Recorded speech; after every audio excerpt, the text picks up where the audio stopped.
मैं दुल्हन बनी अपने कमरे में बैठी थी और टप-टप मेरी आँखों से आँसू बह रहे थे। उस वक़्त मेरी उम्र सिर्फ़ 14 साल थी और मैं ये सोच रही थी कि इस उम्र में किसकी शादी होती है। मैं अभी पढ़ना चाहती थी, लेकिन मेरी सौतेली माँ ने मेरी एक ना सुनी। सच ही कहते हैं कि जब सौतेली माँ आ जाए तो बाप भी सौतेला हो जाता है। मेरे साथ भी कुछ ऐसा ही हुआ था। मेरी अम्मी के इंतकाल को कुछ महीने ही गुज़रे थे कि मेरे पापा ने दूसरी शादी कर ली। मेरी सौतेली माँ ने आते ही घर के सब कामों में मुझे लगा दिया। उसकी कोशिश थी कि मैं स्कूल की तालीम हासिल ना कर सकूं, लेकिन मैंने अपनी पढ़ाई नहीं छोड़ी थी। मेरी सगी माँ का ख्वाब था कि मैं बड़ी होकर डॉक्टर बनूं, और यही ख्वाब मैं अपनी आंखों में सजाकर परवान चढ़ी थी।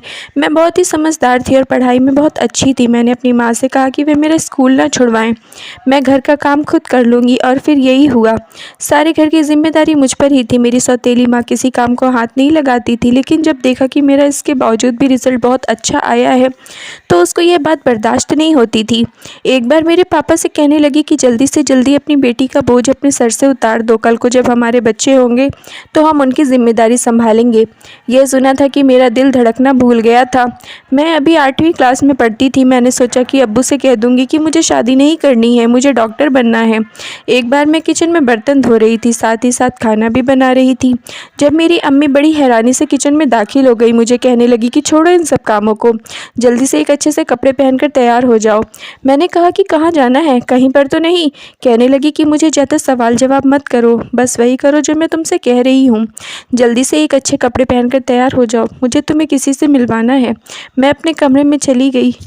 मेरे पास गिनती के चंद कपड़े थे। मैं उनमें से एक कपड़ा पहन लिया और दुपट्टा सर पर रखकर बाहर आ गई। मेरी माँ ने मेरा हाथ पकड़ा और मुझे ड्राइंग रूम में ले गई। वहाँ पर एक आदमी पहले से ही मौजूद था। उसकी उम्र तकरीबन मेरे पापा से भी बड़ी थी, लगभग 50 साल की थी। मैंने उन्हें सलाम किया और फिर सोफे पर बैठ गई। अम्मी मेरे बराबर में बैठ गई। वह आदमी नज़र भरकर मुझे देख रहा था और यह बात मुझे बेचैन करने लगी थी। मेरी माँ उस आदमी के सामने मेरी तारीफ़ कर रही थी कि इतनी सी उम्र में मेरी बेटी सारे काम जानती है, लेकिन वह आदमी ये सब बातें अपने दिमाग से नहीं सुन रहा था। उसकी नज़रें तो सिर्फ मुझ पर ही टिकी हुई थीं, जो मेरे लिए बहुत उलझन लगाकर खड़ी कर रही थी। ना जाने उसकी नज़र में ऐसा क्या था कि मेरा दिल चाह रहा था कि मैं उठकर वहाँ से कहीं चली जाऊँ। एक दो बार जब मैं उस आदमी की तरफ देखा तो वह बहुत तेज़ नज़रों से मेरी तरफ देख रहा था। यह मैं नहीं जानती थी कि वह कौन था, मेरी माँ क्यों उसके सामने मेरी तारीफ़ कर रही थी। लेकिन जब मुझे हकीकत मालूम हुई तो मेरे होश उड़ गए। वह आदमी अपने बेटे का रिश्ता मुझसे करना चाहता था। वह आदमी मेरी माँ से कहने लगा कि इतनी उम्र में मैंने इतनी हसीन लड़की नहीं देखी, मुझे यह रिश्ता कबूल है, मुझे शादी जल्द से जल्द चाहिए। मेरी माँ कहने लगी, आपको अपना वादा तो याद है ना? यह सुनकर वह मुस्कुराने लगा कि हाँ याद है, आप बेफिक्र हो जाओ, कहा है वो आपको मिल जाएगा। यह सुनकर तो मेरी माँ बहुत ज़्यादा खुश हो गई थी। रात को जब पापा आए तो मैं उनके सामने रोने लगी। मैंने कहा कि बाबा, मैं 8वीं क्लास में पढ़ती हूँ और अभी मैं 14 साल की हूँ। मेरी उम्र की किसी लड़की की अभी मंगनी भी नहीं हुई है। मैं क्यों शादी करूँ? मुझे पढ़ना है, मुझे डॉक्टर बनना है। लेकिन पापा की तो जैसे ज़ुबान ही बंद हो गई थी। मेरी सौतेली माँ के सामने कुछ भी नहीं कहता था। मैं अपनी सौतेली माँ के आगे हाथ जोड़ने लगी। मैंने कहा कि ऊपर वाले के वास्ते मेरी शादी मत करो। मैं घर के सारे काम करती तो हूँ, बस मेरी शादी ना करो। मैं पढ़ना चाहती हूँ, लेकिन ना तो मेरी सौतेली माँ ने मेरी सुनी थी, ना ही मेरे बाप ने। 8 दिन बाद मुझे एक लाल रंग का जोड़ा दे दिया गया। वह कहने लगी कि तैयार हो जाओ, थोड़ी देर बाद तुम्हारी शादी है। मेरा रो रो कर बुरा हाल था। मजबूरन मैंने वह कपड़े पहने। मेरी माँ ने ही चादर मेरे ऊपर उड़ा दिया, उसका बड़ा सा घूंघट भी निकाल दिया और मुझे वहाँ ले गई। मैं नहीं जानती थी कि मेरा हाथ मेरी माँ ने किसके हाथ में पकड़वाया था।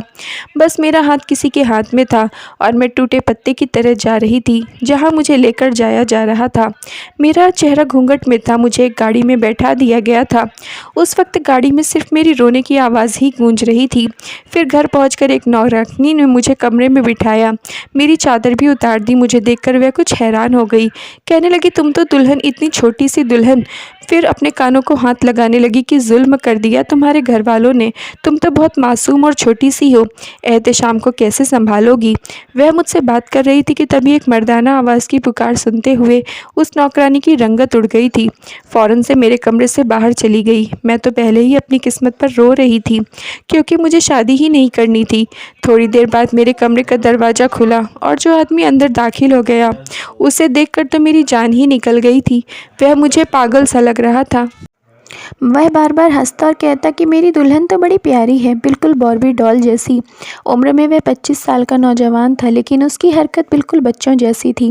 मेरे पास आकर बैठा तो मैं उछलकर पीछे हो गई। शादी के रिश्ते से मैं बिल्कुल नावाकिफ़ थी। उस वक्त मैं बेहद घबराई हुई थी, क्योंकि सामने बैठा आदमी मेरा पति कोई नॉर्मल इंसान नहीं था। उसने झट से मेरा हाथ पकड़ लिया, कहने लगा कि अरे कैसी दुल्हन हो, तुमने तो मेहंदी ही नहीं लगाई। मैंने तो सुना है कि दुल्हन मेहंदी लगाती है। फिर मेरे पास आकर बैठा, फिर मेरा सांस ऊपर का ऊपर ही रह गया था।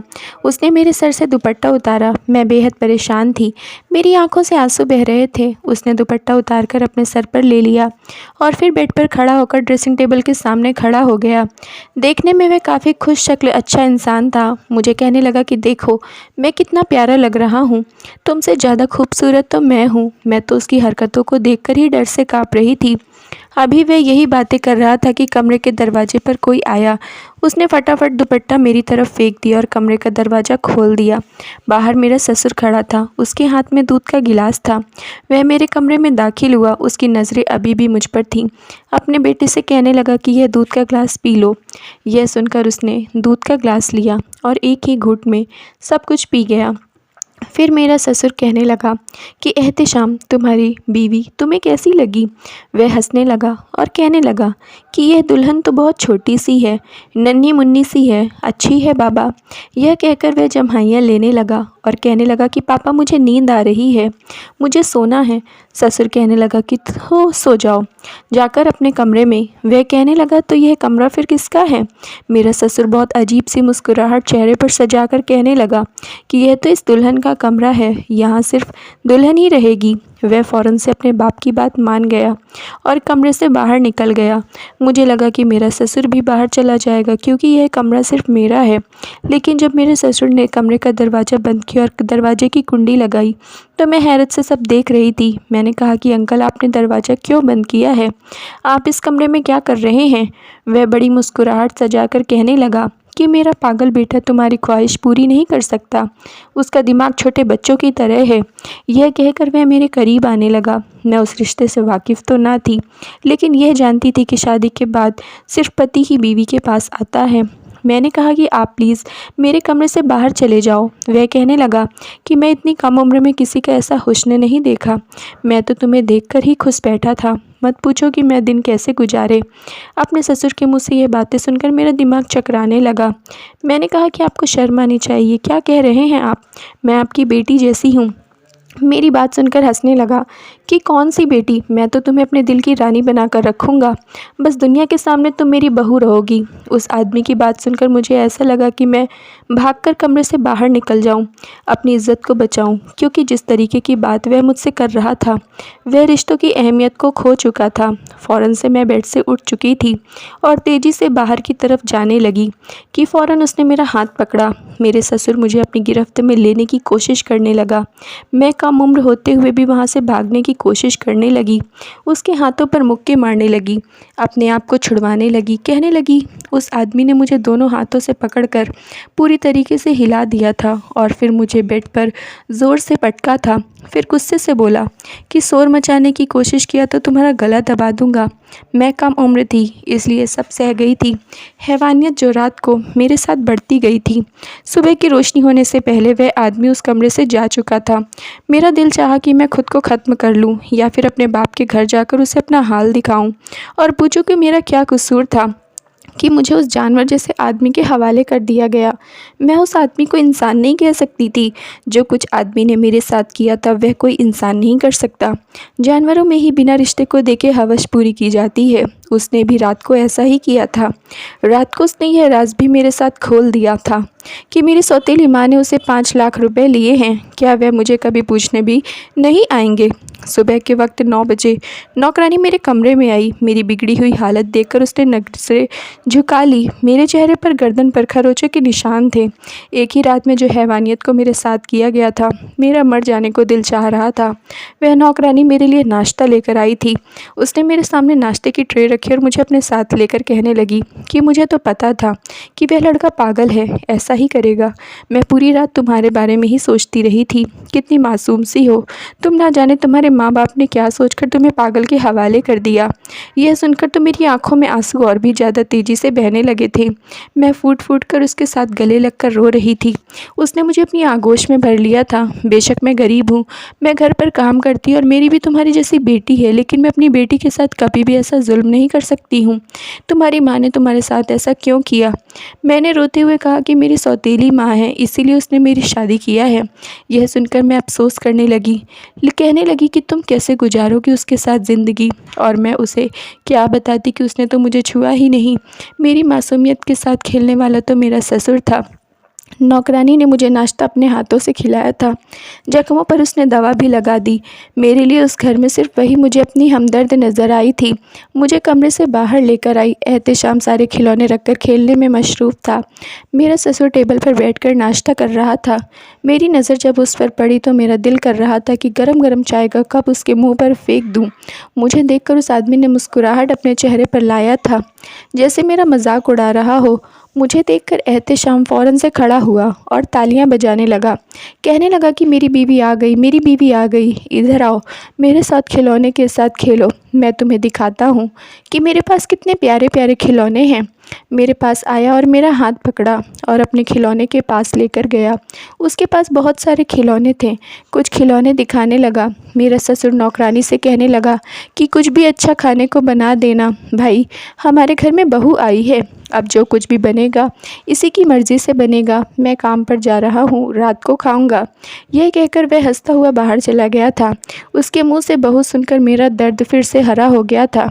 उसे तो बहू का मतलब तक पता नहीं था। उस आदमी को ऊपर वाले ने कैसा रिश्ता बनाया था कि ससुर दूसरा बाप होता है, मगर इस रिश्ते की धज्जियाँ उड़ाकर रख दी थी। नौकरानी ने एहतेशाम से कहा कि तुम्हारी दुल्हन तुम्हारे साथ नहीं खेलेगी, तुम बहुत गंदे बच्चे हो, तुमने अपनी छोटी सी मासूम दुल्हन को क्यों मारा? नौकरानी की बात सुनकर वह बहुत मासूम बनकर नौकरानी को देखने लगा। फिर बोला कि तुम झूठी हो, मक्कार औरत हो, मैं तो दुल्हन को कुछ भी नहीं कहा। नौकरानी कहने लगी कि देखो इसका चेहरा, इसके साथ किसने किया है? यह उसने मेरे गले और हाथ को देखा, मेरे चेहरे को देखा और फिर मुझे बाजू से पकड़कर अपने कमरे में ले गया। कहने लगा दुल्हन मुझे अच्छी तरीके से याद है, मैं तो अपने कमरे में आ गया था। तुम्हें किसने मारा है मुझे बताओ, मैं उसको छोड़ूंगा नहीं। उस वक्त एहतेशाम गुस्से में लग रहा था, वह जैसे कि छोटा बच्चा गुस्से में हो। मैं नहीं जानती क्यों और कैसे, लेकिन मैं उसके सामने रोने लगी। यह देखकर वह बिल्कुल हैरान परेशान हो गया। अपने हाथों से मेरे हाथ साफ करने लगा। उसने मुझे अपने साथ बिठा लिया और कहने लगा कि रोना मत, तुम रोती हो तो मुझे भी रोना आता है। मैं उसे गौर से देखने लगी। वह पागल होकर भी अंदर इंसानियत रखता था, दिल में नरमी रखता था। मैंने कहा कि रात को एक जंगली कुत्ता मेरे कमरे में आ गया था, उसने मेरे ऊपर हमला कर दिया, इसी वजह से मुझे जख्म लग गए हैं। फिर मैंने कहा कि तुम रात को मेरे कमरे में ही सोया करो ताकि कोई कुत्ता मुझे जख्मी ना कर सके। मैं 14 साल की थी, लेकिन एक रात में मुझे अपनी उम्र से बहुत बड़ा कर दिया था। मैं नहीं चाहती थी कि वह मुझे दोबारा मिले। वह मेरी बात को मान गया। रात को मेरे ससुर ने जब उसे कहा कि तुम इस कमरे से बाहर जाओ तो उसने मना कर दिया। कहने लगा कि नहीं बाबा, दुल्हन के कमरे में ही रहूँगा। मैं रात को दुल्हन को किसी पागल कुत्ते ने जख्मी कर दिया था। वह तो मेरी छोटी सी दुल्हन है, वह तो इस कुत्ते का मुकाबला नहीं कर सकती। मैं उस कुत्ते को छोड़ूंगा नहीं, बड़े गुस्से से वह कह रहा था। यह सुनकर मेरे ससुर की आंखें गुस्से से लाल हो गई थी। उसने मुझे बहुत बुरी नज़र से मेरी तरफ देखा था। मैं डर की वजह से बिल्कुल एहतेशाम के साथ पीछे चिपक गई थी। मेरे ससुर ने आज एहतेशाम से कहा कि दूध पियो और अपने कमरे में जाकर सो जाओ। मेरे ससुर का कलेजा बहुत गुस्से वाला था। मैंने एहतेशाम से कहा कि तुम कहीं पर मत जाओ, मेरे साथ ही रहो। वह कहने लगा कि बाबा मैं इसको छोड़कर कहीं नहीं जाऊंगा, वह कुत्ता फिर उसको जख्मी करेगा अपने लिए। उसे कुत्ते का शब्द सुनकर शायद मेरे ससुर से बर्दाश्त नहीं हो रहा था। वह कहने लगा कि ठीक है, तुम यहाँ पर सोना चाहते हो तो यहीं पर सो जाओ, लेकिन यह दूध का ग्लास तो पी लो। मेरे ससुर ने कहा कि ऐसा करो कि तुम सोफ़े पर जाकर सो जाओ, खिड़की सोफ़े के पास ही है। कुत्ता आएगा तो खिड़की से तो आएगा, और जैसे ही अंदर आएगा तो उसे मार डालना। वह सोफ़े पर जाकर लेट गया। मेरे ससुर ने कमरे की लाइट बंद करी और कमरे से बाहर चला गया। मैं भी शुक्रिया किया। मैं भी बेड पर जाकर लेट गई थी। कुछ ही देर बाद मैं सो भी नहीं पाई थी, लेकिन ना जाने रात का कौन सा टाइम था जो मुझे लगा कि किसी ने मुझे बड़ी सख्ती से अपने हाथों में पकड़ा है। जब तक मेरे मुंह से चीख निकलने लगती, तब तक उसने मेरे मुंह पर हाथ रख दिया। मेरे कान में जो आवाज़ आई उसे सुनकर तो मेरा दिल धड़क कर ही रह गया था। मेरा ससुर कहने लगा कि तुम मेरे साथ ही चला करोगी, वह भी मेरे साथ। तुम भूल जाओ कि तुम मुझसे बच सकती हो। उस आदमी ने मेरे मुंह से हाथ नहीं हटाया, वह मेरे रोने की आवाज़ को अपनी हथेली से दबा कर रख गया। अब तो यह सिलसिला लगने लगा था। रोज़ाना मैं उसकी हैवानियत का शिकार बन रही थी। ऐसा गंदा आदमी मैंने अपनी ज़िंदगी में नहीं देखा था। मुझे दिन में बेटी कहता था, रात को मेरे साथ यह करता। मुझे हैरत होती थी कि मेरे चीखने चिल्लाने की आवाज़ सुनकर भी मेरा पति गहरी नींद में ही सोया रहता था। कुछ दिनों से मेरी तबीयत भी ख़राब रहने लगी थी। वैसे भी उस आदमी की हैवानियत को बर्दाश्त कर करके मैं बहुत कमज़ोर हो चुकी थी। मेरी रंगत पीली पड़ चुकी थी और अब कुछ महीनों से मुझे कुछ भी हज़म नहीं हो रहा था। एक दिन मैं चक्कर खाकर गिर गई। मेरे पति और नौकरानी मुझे हॉस्पिटल लेकर गए थे। जो खबर मुझे वहां जाकर मिली, मैं सुनकर रोने लगी। नौकरानी कहने लगी, यह तो खुशी की बात है। मैंने नौकरानी से कुछ नहीं कहा, लेकिन मैं जानती थी कि यह किसका बच्चा है। मेरा पति मेरा बहुत ज़्यादा ख्याल रखता था। यह खबर जब मेरे ससुर को पता चली तो वह खुशी से झूमने लगा। कहने लगा कि मेरी बड़ी ख्वाहिश थी कि मेरे बेटा हो, लेकिन एक बेटे के बाद ही मेरी बीवी को दोबारा औलाद ना हुई। अब मैं दूसरी शादी करना चाहता था, लेकिन वह कमबख्त सारी जायदाद की अकेली मालकिन थी।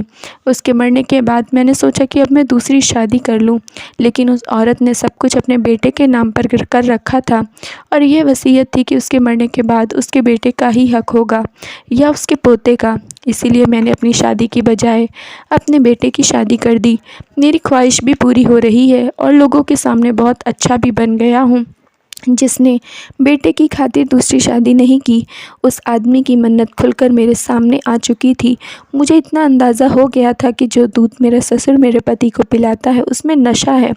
जब एक रात मेरे ससुर ने मेरे पति को वह दूध का गिलास दिया, तभी मैं उसके मोबाइल पर फ़ोन आ गया और वह बाहर चला गया, तो मैं दूध का गिलास पकड़कर गिरा दिया। मेरा पति कहने लगा कि यह तुमने क्या किया, दूध क्यों गिरा दिया? मैंने कहा, आप यह मत पियो, इससे आपको नींद बहुत आती है और जब तुम सो जाते हो तो पागल कुत्ता मेरे पास आता है, मुझे मारता है। वह कहने लगा, अच्छा ठीक है, मैं यह दूध नहीं पीऊँगा। मैंने कहा कि बात का तुम अपने पापा से मत कहना, वह झूठ समझते हैं, उन्हें मत बताना कि मैं दूध पीने से रोकती हूँ। वह कहने लगा, ठीक है, मैं नहीं बताऊँगा। उस रात मेरे पति सोफे पर सोया तो कमरे में अंधेरा था। जब मेरे ससुर ने मेरे साथ गंदी हरकतें शुरू करी तो मैं चिल्लाना शुरू कर दिया। मैंने कहा कि कुत्ता मुझे मार रहा है, मुझे बचा लो। यह सुनकर मेरा ससुर हंसने लगा, कहने लगा कि वह कहाँ उठेगा, चिल्लाओ जितना तुम चिल्ला सकती हो। अभी वह कह ही रहा था, एहतेशाम ने ससुर पर हमला कर दिया। उसने मेरे ससुर को मारना शुरू कर दिया।